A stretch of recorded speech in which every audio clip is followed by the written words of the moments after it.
What differentiates this chapter to the chapter we learned last week was, even though there the Alter Rebbe mentions the Ava, which is associated with Asiya, the Ava, the love which is right away Vilvav Chalas Seisei, which is not the Ava Gluya, not the revealed and overt love, but a love which is enough of a fire.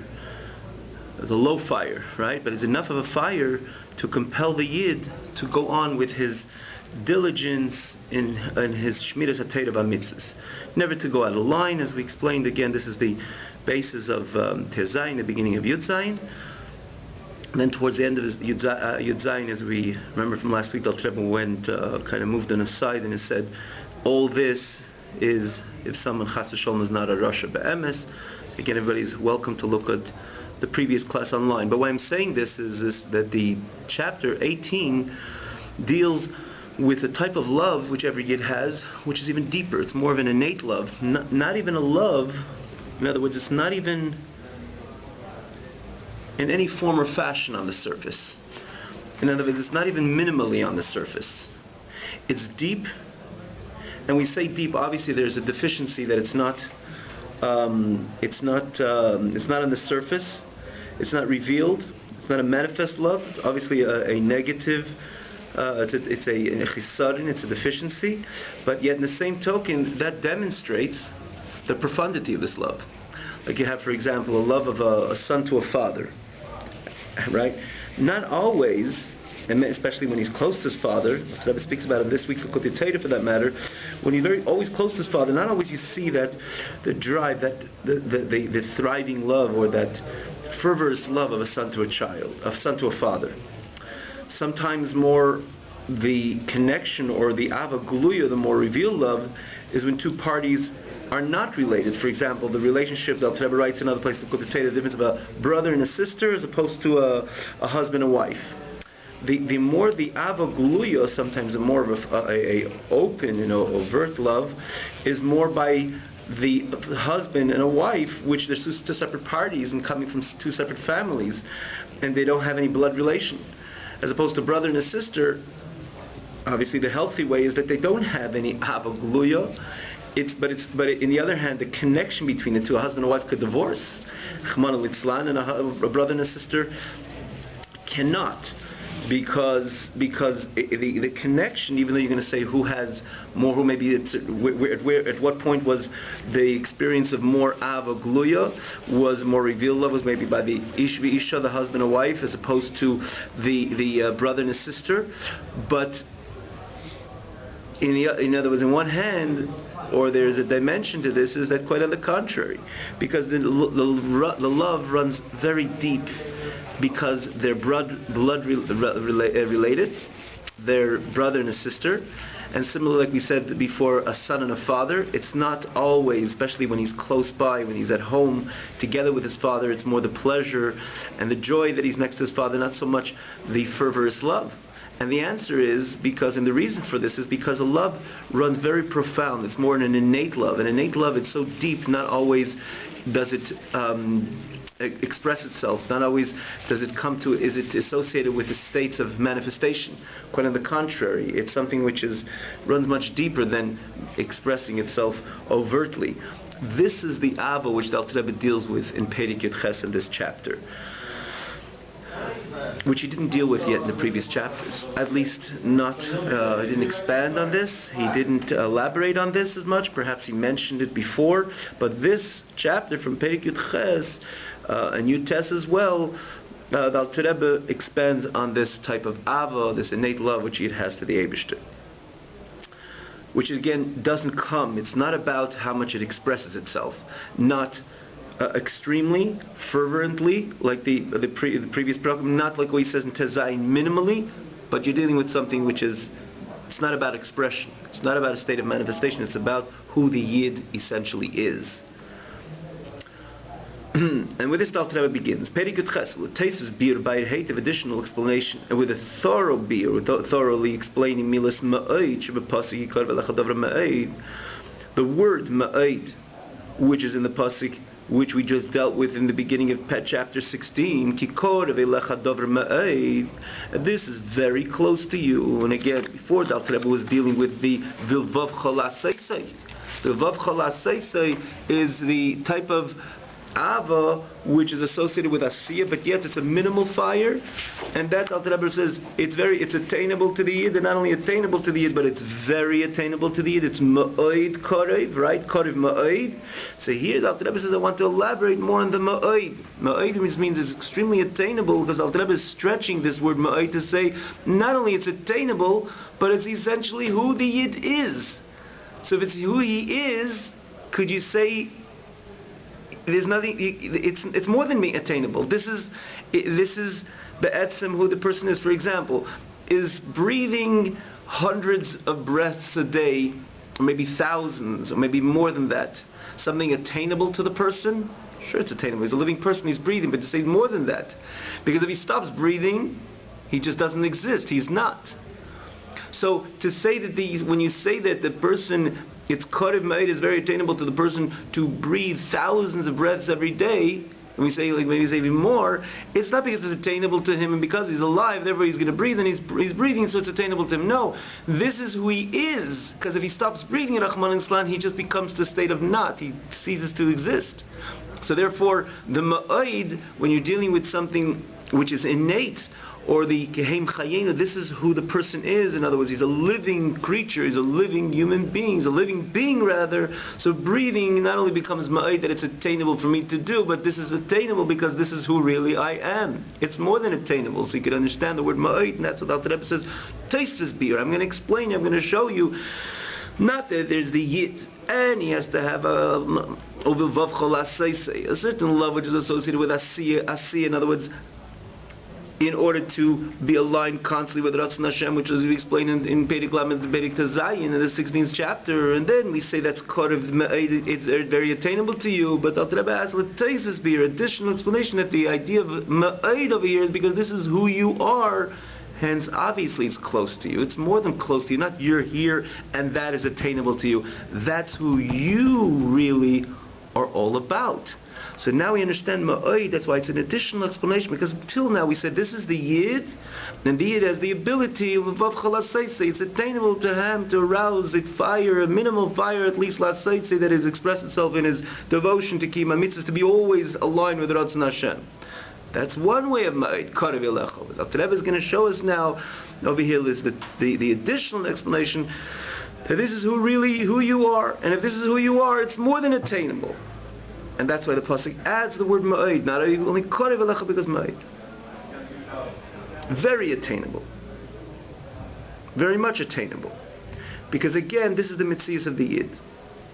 So to understand this Sarach Leida Ne'emana, we have to know and establish in our minds, in our understanding, that even one who has a short mind, he doesn't have the ability to perceive and attain the knowledge of HaKadosh Baruch Hu in a structured way. It means Yidiyas Hashem, the structured knowledge in HaKadosh Baruch Hu. He doesn't have a heart to understand the greatness of the infinite of HaKadosh Baruch Hu, blessed be He. To produce fear and love to HaKadosh Baruch Hu. And not only overt fear and love to HaKadosh Baruch Hu, we explained in the previous chapter, but even what we said in the Perek Tazayin, the 16th chapter,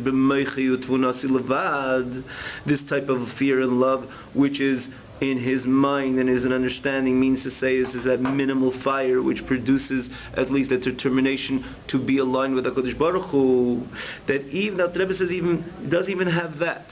Again, the difference of what Alter Rebbe established in Tazayin, the person cannot arouse an overt love. Like we said, in every relationship, it is not always a fervorous love to the other party, but there's at least that minimal love that the person wants that to maintain their relationship on a constant basis. Similarly with HaKadosh Baruch Hu, that even the person doesn't have Tchilur Chimu bizgalously, but it means a revealed, a manifest fear and love, but nonetheless he would establish. In other words, in Tazayin he says he can establish, but Meichit V'nasei, in other words, some understanding that it's important to always maintain the relationship with HaKadosh Baruch Hu. This individual doesn't even have that. His mind is a short circuit in his mind, or his mind is because his knowledge is short.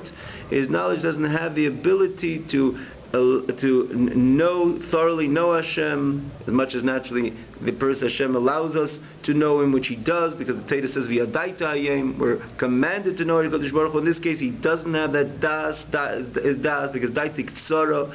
He doesn't have it on heart to understand the greatness of HaKadosh Baruch Hu, even not only to produce revealed love, fear, and love, but even b'meichit v'nasi levad, which he dealt with in Perek chapter 16. Nonetheless, it's close to the Yid, and it's attainable to the Yid, and more so ma'od, very close, very much attainable, very close to the Yid. Lishmer v'lases, to guard and to do kol mitzvahs ha-Torah, all the mitzvahs of the Torah. Naturally, when you see the words lishmer v'lases, lishmer is leisese, to guard himself, not to do chas v'shalom, to violate and transgress any leisese. The last phase is to do, that he has the ability and it's attainable to him to do all the mitzvah Torah, even the most difficult mitzvah, which is Talmud Torah, as we mentioned time and again. Talmud Torah is a mitzvah the person has to constantly perform and constantly fulfill. Every spare moment, it's incumbent upon the Yid to learn Torah, that even this Yid, which doesn't have the ability to arouse the minimal love and fear to HaKadosh Baruch Hu, it is attainable to him, is close to him, and very close to him, to guard and to do all the mitzvahs, and even the mitzvah of Talmud Torah, which is Keneged Kulam, b'fiv, in his mouth, v'vavi mamish, in his heart, me'umka deliba, from the depth of his heart, the emes lamiti, not he's faking it, that he's just compelling himself in a way that it's not really him, but more so the Alter Rebbe said this comes from the depth of his heart. And be'emes, not stam true, be'emes lamiti, which is a double expression of truth, which is the epitome of truth, with the maximum truth, which is needed for the Yid to serve HaKadosh Baruch Hu. This individual just doesn't have daitik tzara, doesn't have a heart to understand the greatness of HaKadosh Baruch Hu, also could serve HaKadosh Baruch Hu from the depth of his heart, be'emes lamite. B'tchil rechima, also with fear and love. Where does he have fear and love? Where does this Yid have fear and love? Fear and love. He doesn't have a leib lahav, and he doesn't have he has daitik tzara. And usually fear and love comes from, like anything else, a heart expression is only a production of a structured understanding of a matter. You understand it thoroughly, and if it's a good thing, you're driven to it. If it's not a good thing, you're driven away from it. If it's something which is good, but it arouses awe, more like reverence, you demonstrate a feeling of reverence. If it's a king, a monarch, etc., and this person has nothing. His mind is daitik tzara, and he doesn't have an ability to understand. You're dealing with a love and fear to HaKadosh Baruch Hu, a fear of HaKadosh Baruch Hu, a love to HaKadosh Baruch Hu, and he has no understanding and no grasp in the greatness of HaKadosh Baruch Hu. So where does he have a love and fear? Where does he have a love and fear? And the Alter Rebbe says he could serve HaKadosh Baruch Hu with a love and fear, me'umka deliba, from the depth of his heart. Alter Rebbe answers that in the end of the day, the Yid, the makeup of the Yid, is not that he starts from scratch and he has to attain a love and fear to Hashem. A Yid, by definition, the fact that he has a neshama, therefore he has an innate love to HaKadosh Baruch Hu. And because of that innate love to HaKadosh Baruch Hu, it's so potent, it's so powerful, as with Alter Rebbe later in this Perek, in the later Perek, demonstrates so clearly how it unfolds, its potency can unfold to bring the Yid to the highest levels of Kiddush Hashem, Mesidus Nefesh, and again you're dealing with a Yid which has no understanding of the greatness of HaKadosh Baruch Hu, but the love to HaKadosh Baruch Hu is so powerful and is so energetic that it's so and ultimately so part and parcel of the Yid, as he's going to explain over here, that it comes to a state of expression in ways which are even beyond the norm of the Yid's overall devotion to HaKadosh Baruch Hu. Even though here the Alter Rebbe says that this Yid could be in a constant connection with HaKadosh Baruch Hu, to guard all the mitzvahs leisus, to do all the mitzvahs, to be careful with Talmud Torah, which is Keneged Kulam. But later the Alter Rebbe even introduces, because of this Ava Masoteres, even go Mesidus Nefesh for HaKadosh Baruch Hu, complete self-sacrifice. But again, let's focus on what we're saying over here,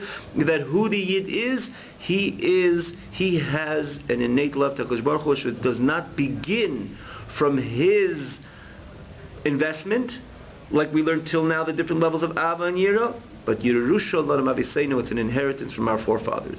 And inheritance, it's all about no investment. That's what an inheritance is. An inheritance is about no investment. A child can be born, he's 1 day old, he could be worth $50 million. His father, Rahman al passed away, and he was worth $50 million. He has the $50 million. He doesn't even know what money is. Certainly never made an investment, but he is legally worth this amount of money. That's the notion of a Yerusha. Similarly, the idea of a Yid's Ava, the Yid's love to HaKadosh Baruch Hu is Mesuteres. It's part and parcel of him, because it's a Yerusha L'Olam Aviseinu. It doesn't begin of his investment, it's an inheritance from Avraham, Yitzchak, and Yaakov. And that's the similarity, like we said before, the son. The son's connection to a father is not because one day he realizes, that's my father, and I have to love him because he gives me this, and he gives me that, and he looks after me, and he takes care of me, and he pays my tuition, and so on. These are, therefore, I have a great feeling for him. That's not where the love and the connection between son and father begins. The connection with love of his father, his son and father, is much deeper than that, much profound than that, because he is a son, he's a chelik, he's a part of his father, hence he is connected and he has a love, and he has an innate love to his father. It's an innate love. Similarly, when you're dealing with a Yid, the Yid has B'Yerusha, as an inheritance of Avraham, Yitzchak, Yaakov, this Abba Mesuteres, this love, which is, again, this is who he is, this is his makeup, and this is not Stam a love. This is a love which can produce that, despite on the surface he has no overt love to HaKadosh Baruch Hu, he has no mind to perceive HaKadosh Baruch Hu, which usually is this which produces the Ava, the Yira Gluya, the revealed, the manifest love and fear. He has nothing of that. Nonetheless, this love is so strong that he could be diligent, he could be strong with Teda Mitzvahs, Lishmer Velasis, Kolat Teda Kula, even the hardest mitzvah of all, which is Talmud Teda Geneged Kula. That's how strong this love, Avram Soteres of the Yid. But to explain this, Dal Rebbe says, we have to preface and explain Tchila Bayir Heitev. Initially, we have to explain Bayir Heitev thoroughly, with a thorough explanation, Sheirish Avazu, the source of this love, Vinyana, and its idea, what it is, and what it stands for. Rather, what it is, Ve'echi Yerusha Lanu, then how is it an inheritance to us? And the Eich Nichel Bagam Dechilu, how the fear, because here the Alter Rebbe uses Lashon Ava Mesuteres, it's in hidden love, it's an innate love. What about the fears? The Alter Rebbe says we have to explain how it's an inheritance to us, and also how fear is also included in this inheritance, in this package of inheritance. And the idea of it is as follows: Ki ha'aveis heinin hamerkava. Who were the Avraham, Yitzchak, Yaakov? They were called the chariot.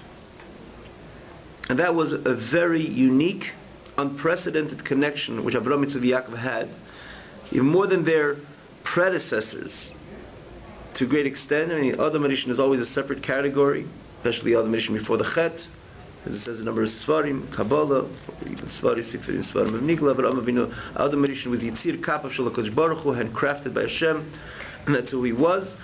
But all the tzaddikim, even came after Adam Rishon till Avraham, Yitzchak, Yaakov, they were certainly devoted to HaKadosh Baruch Hu. The Torah even says about Noach, Ish Tzadik Tovim Hayu B'Dereisav.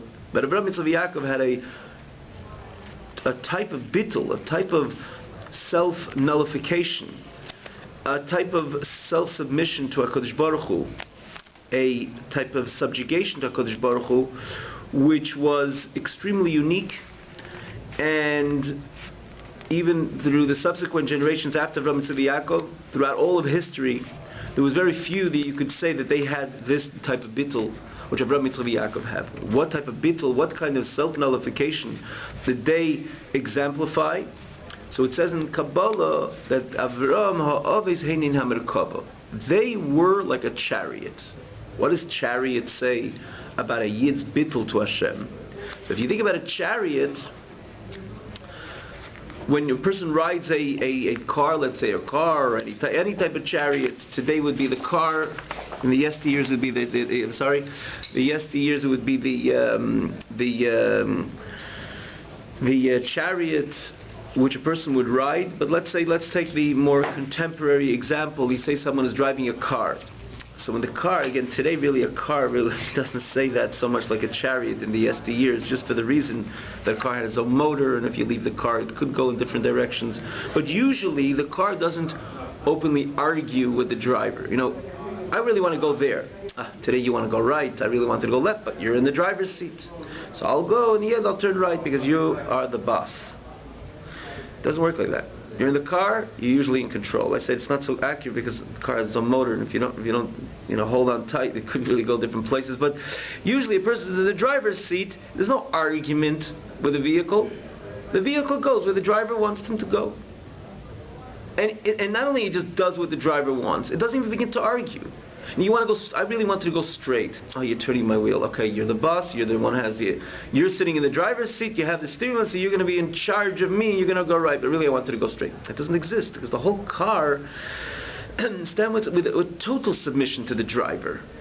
It's what the driver wants. That's what car does. And again, especially in the dealing with Merkava, the idea of the chariot, which has no motor, the reichiv, the rider, is not only in full control. When you say control, it means to say really you want to go there and I want to go here, but I'm controlling you. It's not control. It says the chariot is completely insignificant in comparison to the rider. The rider is the total balabas, and the total decision maker is only the rider. And the happens to be that the rider needs the chariot to a certain degree. Again, it doesn't fit so much in the nimshal, but it needs the rider just because it just has to go from point A to point B and has to get to certain places. So the chariot serves a purpose for the rider, but the purpose for the riders, for the rider's benefit. But as it serves the purpose for the rider, it's just about the rider of the chariot. The chariot has no say. He wants to go straight. He's going straight to the right, to the left. That's where wherever he wants to go. That's where the chariot is going. There was no argument. There's not even an argument. He doesn't even say anything. He doesn't even voice his opinion. That was the bittul of Avraham Yitzchak Yaakov. That was their state of a constant submission to HaKadosh Baruch Hu. Take the average person, even someone who's shemet Torah, he guards Torah, he does what Hashem wants. You can never say by the average person, even a Fruma Yid, which on the overall he tries very hard to be the Fruma Yid, but could you say that there's never an argument? I really want to sleep, but I'll get up for you, Hashem. Okay, that's kind of the average. It's wonderful for that matter. It's a wonderful expression of subordinance and self-nullification to Hashem. Hashem, I really want to sleep, but you want me to get up at a certain time, I have a shear, I have a minyan to catch, and so on. I have and I'll do this for you. But in the end of the day, I still have my own desires. I want, but you can override me. You're in charge, Hashem. It's wonderful. But on the other hand, there's still the I, and that I is so great that it wants, and it wants even things which are contrary to Ratzon Hashem. I'd love to be in this discussion because I have such an interest in this, and my chavrus is waiting, but so I'm going to pull myself away from this because someone's waiting for me to learn, or the minyan is starting.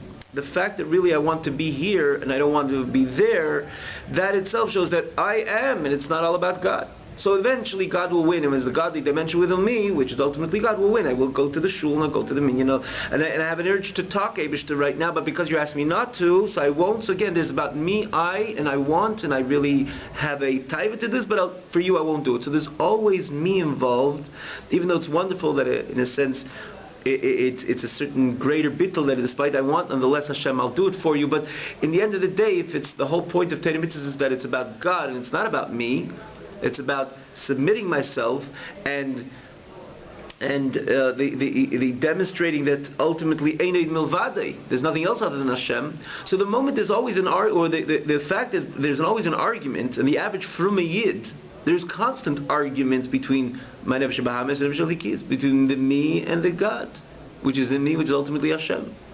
So as much as that is wonderful and it's stupendous that the person could constantly demonstrate his Kabbalah Sel, accepting the yoke of Hashem, but if you think about it, it's not totally about God. It's about that constant argument, and even Hashem always wins, but there's still that constant I who's always involved in this game. By Avram Avinu and Yibav Aves, the Gemara said, it says it's brought Heinin HaMerkava, which means the relationship that Kosh Baruch Hu was like a Merkava, like a chariot. They had no ruts, they had no desire on their own from day one till their last day upon this earth. It wasn't Eibishter, I want this, that you want that, I will do it for you. No, it was God writing over on them. God, Kaviyachol, doesn't need, but let's say that's how Hashem established. I need the Yid to fulfill the purpose. The Yid is my hand, my extension, my stretched out hand, my shliach, my messenger to fulfill this great mandate of making this world a home for Hashem. So the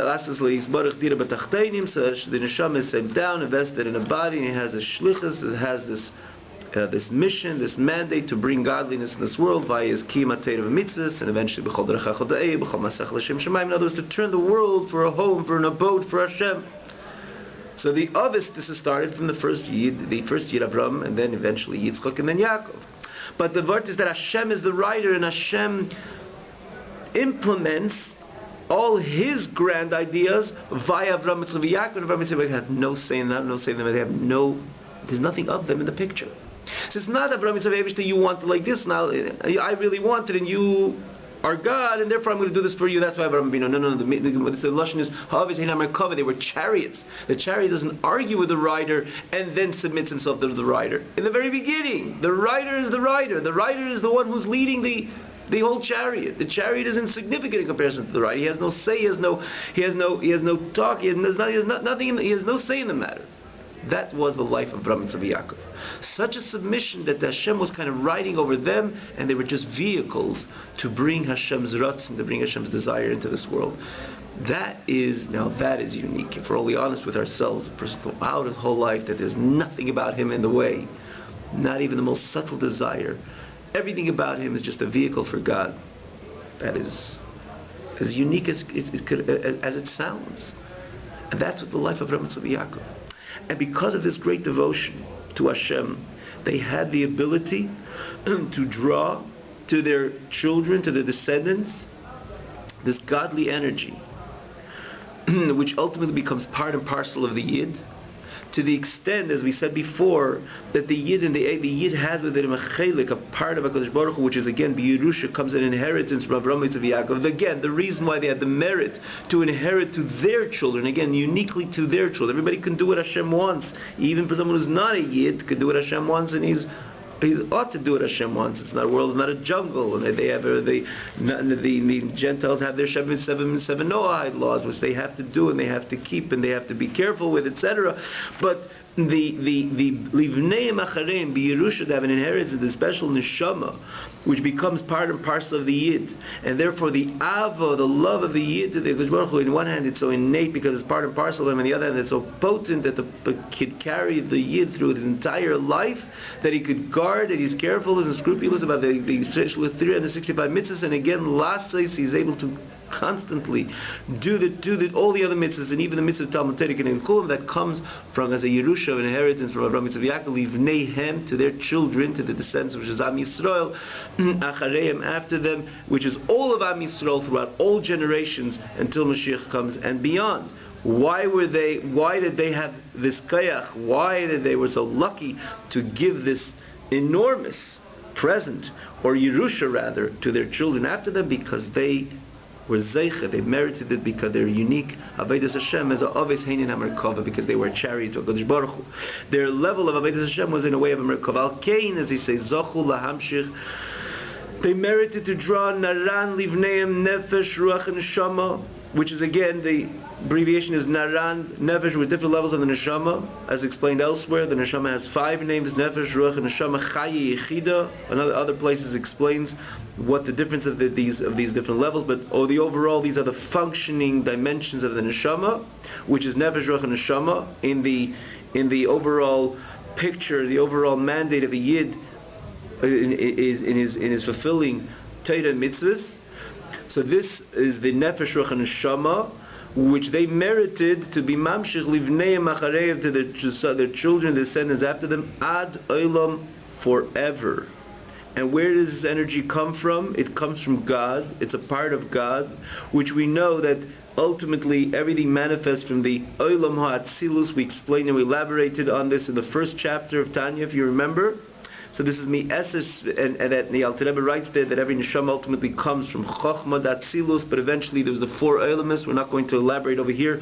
One could always look back as well online on chapter 1, chapter 2, or namely chapter 2,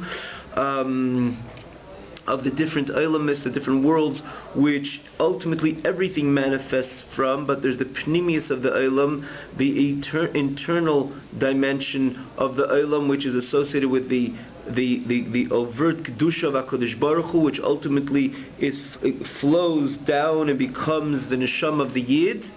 So there's the 4 Olamas, Atzilus, Bria, Yitzira, Asiya, and every Olam there's the 10 spheres, which is usually compartmentalized the intellect and the emotions like we have by man. And the reason why we have it by man is because we ultimately come from we come from the Olamas Elyonim, therefore by us it also is in that same fashion the Chabad, which is Chochmah Bina Das, and then there's the 7 Midas, Chesed, Gvura, Tiferes, Netzach, Yisod, and then Malchus, which is the 7th.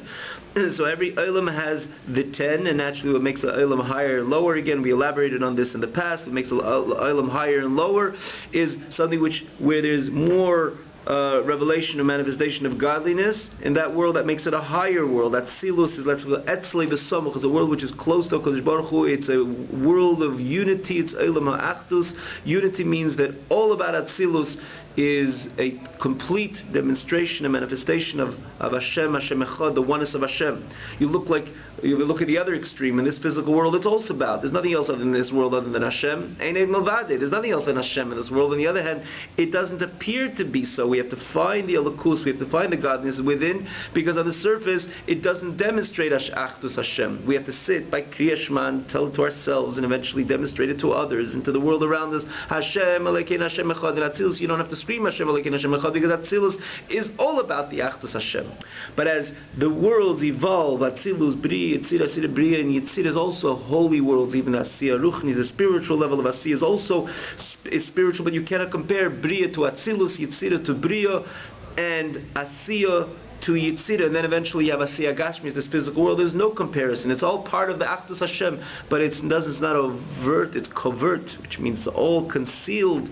And ultimately this comes as a result of the great contractions which Hashem allowed himself to contract himself in order that the light of Hashem should not be revealed. And what was the purpose? Just say this very briefly. We know the whole purpose was that Hashem wanted that the Yid should reveal the Emes Hashem, the truth of Hashem, like the Pasuk says, Emes Hashem la'elam, to reveal in a world which is Eilam, Lashon Helam Behester. It's a concealment over the overt reality of HaKadosh Baruch Hu, that the Yid should be sent. Nisav HaKadosh Baruch Hu Lizli Adir B'Tachteinu. Hashem wanted that the Yid should make him a dwelling place. B'Tachteinu means to say in a place which is inferior. Inferior, what way is inferior? Inferior in the context that a place which godliness is not revealed. That's where Hashem sent the neshama, and He said that's going to be my greatest pleasure, and that is the whole reason why I created everything, Atzilus and Bria and Yitzira and Asiya, in order there should be the physical world, that the neshama should come down and should be Megala Emes Hashem La'elam, just to encapsulate the whole shlichus why we're here.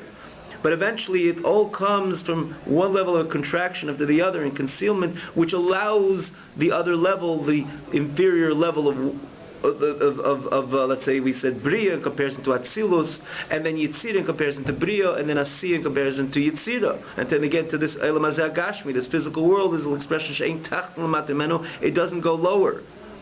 So where it is when we're dealing with the neshama comes from naturally from the spiritual, the kedusha of HaKadosh, the pnimis of the Eilamis, because ultimately everything manifests from the Eilamis till it comes down. Everything manifests from God, but it ultimately evolves through all these different lanes, levels, and chains of evolvements called Seder Ishtalshus till this physical world is created.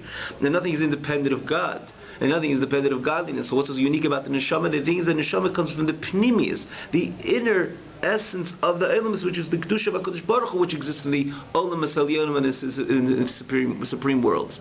So this is what the Avis were allowed to do because of their great devotion. They were able to be mamshich, to draw B'Yerusha, and give it inheritance. We say inheritance because it means it's independent of the Avodah of the Yid, independent of the service of the Jew.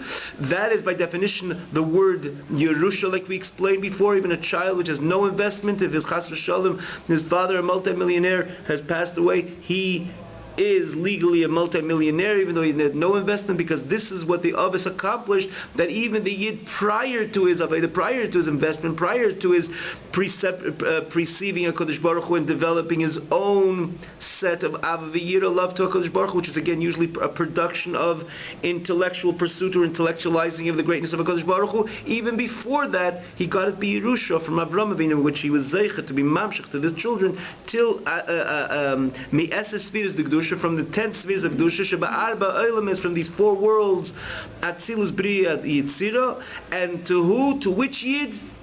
There's no which Yid, L'chol Echad Ve'echad, to every single Yid, Kifi Madrigose, based on his levels, Kifi Maisav, as well based on his actions. What level of these 4 Olam is?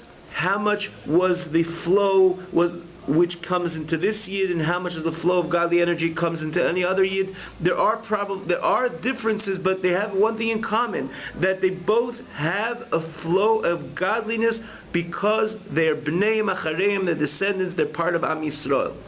Now, how much? Each one according to his level, each one according to his deed. But about kolpanim at least, which means to say the least, meaning least in the context of somebody who has no really madrega, no real maisim, says even kal shebekalim, someone who is lenient among lenient. When we say lenient among lenient, you say a lenient person is lenient in Torah mitzvahs. He's not careful of this, he's not careful of this. He's lenient among lenient. You can imagine that he's not somebody who's bechlal, he's not really involved so much in Avodas Hashem. More so, Peishi Yisrael, someone who's a sinner among Yidden. So apparently you would say that he's excluded. So then you look back to the phenomenon of Yerusha. What if somebody is a shlamazel in his own home, and this other person's a chacham, another sibling's a chacham? When there's a Yerusha, when you're dealing with an inheritance, it's no difference. If you're talking about how much someone invested, so this one is a chacham, he could invest more, he'd probably make more, as opposed to someone who cannot invest. But if you're dealing Yerusha and inheritance, everybody's equal, because you're dealing with someone which comes from above, from the parents.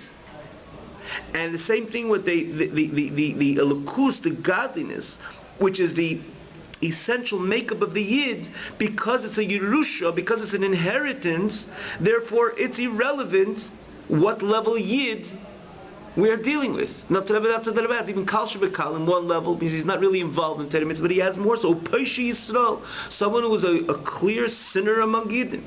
But Nimshach Bezivugam, which means where they're in their relationship, as a result of their being Bnei Avraham Yitzchak Yaakov, they draw.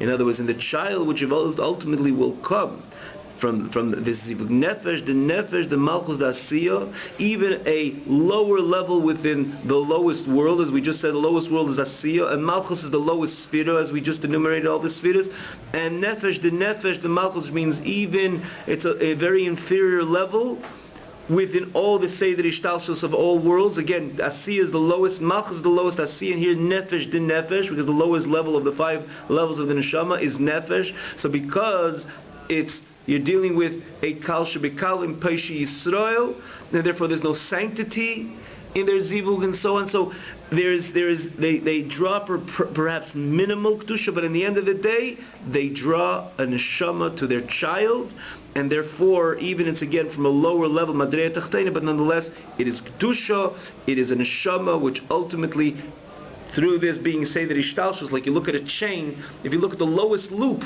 in the end of the day, the lowest loop is connected to the highest loop. That's the definition of a chain. Similarly, the Alter Rebbe says that even you're dealing with the lower level of Malchus Dasiya, but nonetheless, ultimately it comes from the 10 holy spheres of HaKadosh Baruch Hu. In the end of the day, Klula Mikulan, it's included of all of them, which is the highest level of this lower world, that eventually and ultimately, the Alter Rebbe skipped from Eilam Asiyah to Eilam Atzilus, but ultimately, because it's not important to go through every level, because in the end of the day you're dealing with a chain and you're dealing with Klula Mikulon, so not only Chachma Datsiyah, but even Klula, even Chachma, the Malchus Datzilus, the Chachma of the Malchus Datzilus, in that level of Chachma, the Malchus Datzilus, you have Chachma Datzilus itself, which is the highest level of all elements, as we know that in Chachma Datzilus, Ba Meir Ein Sof Baruch Hu Mamash, the infinite light of HaKadosh Baruch Hu shines in Chachma Datzilus. So even though he's receiving from the bottom of the loop, in the end of the day, every Yid is connected to the infinite being of HaKadosh Baruch Hu, like it says, Hashem Chachma Yosed Aretz. I would just like to, we're really crossing the time, but just like to go maybe just till the 2 dots over here, that Hashem Chachma Yosed Aretz, like it says, Hashem established the world with wisdom. So the Taicha with Alter Rebbe Hashem Chachma, that the whole Ein Sof Baruch Hu, the infinite light of HaKadosh Baruch Hu, is really in Chachma. And this is the Chachma Atzilus. And similar, it says with Kulam b'Chachma Sisa that you created everything with wisdom. But again, Al Rebbe teaches in the end of the day that even the Chachma is associated with Asiya. That even this individual, which is as a shaykhas to Olam Asiya, the Kedush Esesviris Kedush Asiya, but nonetheless it's ultimately connected to Chachma, where the infinite, the whole package of HaKadosh Baruch Hu, the Ein Sof Baruch Hu, the infinite light of HaKadosh Baruch Hu is.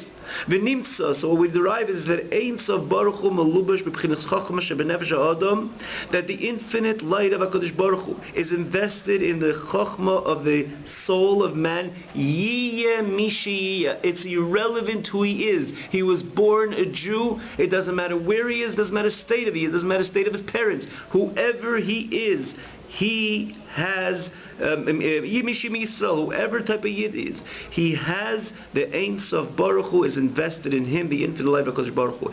And this Chachma Shabbat, this Chachma again, which carries that Ein Sof Baruch Hu, the infinite light of HaKadosh Baruch Hu, Ein Sof Baruch Hu, which together with the infinite light of HaKadosh Baruch Hu, blessed be Hamlubash, which is invested in it, doesn't remain lofty and high, but ultimately becomes part and parcel with the Yid.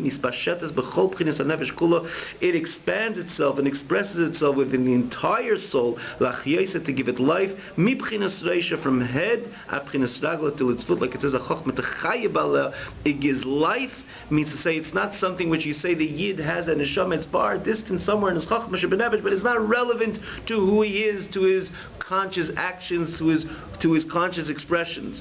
It's something very distant within his system. The Rebbe says no, that this vitalizes and vivifies the entire mitzias of the Yid from head to foot, like it says, it vitalizes, it gives entire life to the whole entire makeup of the Yid. And therefore, the Rebbe concludes the Pa'amim Mamshich and Peish Yisrael and Neshama is Gvayis Me'ayin. Many times that even Peish Yisrael, they draw very high, lofty Neshamas, which at a certain time would be Imke Aklipis, where they, in the depth of impurity, like it says in Sevi Gulim, which is again a bracket, a separate idea, which means that the Rebbe is just bringing this bracket to show us that even a Peish Yisrael could draw this very lofty Neshama. But in the end of the day, if it's lofty Neshama, not a lofty Neshama, even Peish Yisrael ultimately, because they're a Yidden, they would draw a neshama which has enormous amount of the, in other words, the whole Ein Sof Baruch Hu within it, and the Ein Sof Baruch Hu is not hidden within the Yid. It becomes part and parcel within that. It has the ability to stand in full expression and vitalize the entire mitzvahs of the Yid, because that this is the Yerusha, the inheritance which every Yid receives from Avraham, Yitzchak, and Yaakov, and again they merited as being in Merkava HaKadosh Baruch Hu, and back to the Alter Rebbe began. Therefore we have an innate love to HaKadosh Baruch Hu, and that is so strong and powerful that we could be 100% from a Yid, despite the Yid never invested. The Yid never invested in thinking and pondering and intellectualizing the greatness of HaKadosh Baruch Hu. Hence he never produced, it was never a production of any overt love and fear, love to HaKadosh Baruch Hu and fear of HaKadosh Baruch Hu. But nonetheless, the mitzvah is the etzem fact that he's a Yid. Therefore, he has a neshama, and the neshama is a part of HaKadosh Baruch Hu, and that's mechayev. It gives him life, and becomes his whole mitzvah. And therefore, that ava, that love which he has, is so powerful that ultimately he could be 100% from a Yid, lishmer, to guard from all the 365 leisas, to be careful in all the mitzvahs lasei, and even Talmud Torah, kineged kulam, the great mitzvah, the most difficult mitzvah of Talmud Torah, because of this ava mesuteres. And therefore, the Alter Rebbe says, Korev Ma'od, it's not only attainable, like we learned previously in the previous chapters, we understood it's attainable, that here is the Yid, and that is close to him. The Alter Rebbe really is coming to say the Korev Ma'od is much deeper than that, because that is who the Yid really is. So how could you think, how could it be less than Korev Ma'od? This is who he really is. It's not, again, it's attainable from somewhere else, but it's Korev because this is the mitzvah of the Yid. Have a wonderful evening.